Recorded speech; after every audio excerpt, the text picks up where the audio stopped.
جی بالکل، اس وقت میں موجود ہوں علی پور چٹھا پاکستان مسلم لیگ نون کے مرکزی دفتر میں۔ میرے ساتھ موجود ہے رانا فیصل نذیر وکی صاحب۔ ان سے پوچھتے ہیں کہ جو یہاں پر مٹھائی کا انتظام ہے، جلیبیاں وغیرہ تقسیم کی جا رہی ہیں، یہ کس خوشی میں ہو رہا ہے؟ جی فیصل صاحب شکریہ بار صاحب، یہ خوشی میں نہیں ہے، انشاءاللہ خوشی تو ہمیں ہوگی 8 فروری کے بعد۔ یہ صرف انٹرٹینمنٹ کر رہے ہیں، یہ پاکستان مسلم لیگ نون کا یہ مرکزی دفتر ہے، تو آنے جانے والے لوگوں کی ہم خدمت کر رہے ہیں۔ یہ ریفریشمنٹ جو ہے نا صرف عوام کی خدمت کے لیے کر رہے ہیں۔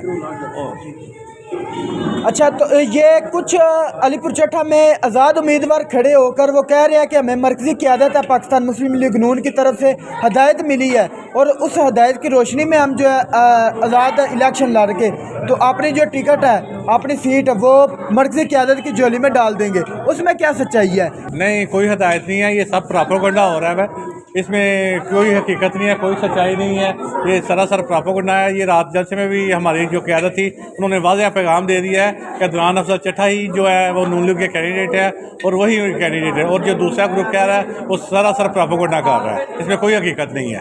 آپ علی پور چٹھا کی گیور عوام کو کیا پیغام دینا چاہیں گے؟ میں علی پور چٹھا کی گیور عوام کو یہ پیغام دینا چاہوں گا کہ دیکھیں، پچھلے دور میں پی ٹی آئی کا دور تھا، یہاں پہ کوئی کام نہیں ہوا، جو کام ہے گیس ہوئی ہے نواز شریف صاحب کے دور میں آئی ہے، اور ترقی کی جو سفر ہے وہ انشاءاللہ نواز شریف سے شروع ہوگا اور نواز شریف پہ ہی ختم ہوگا۔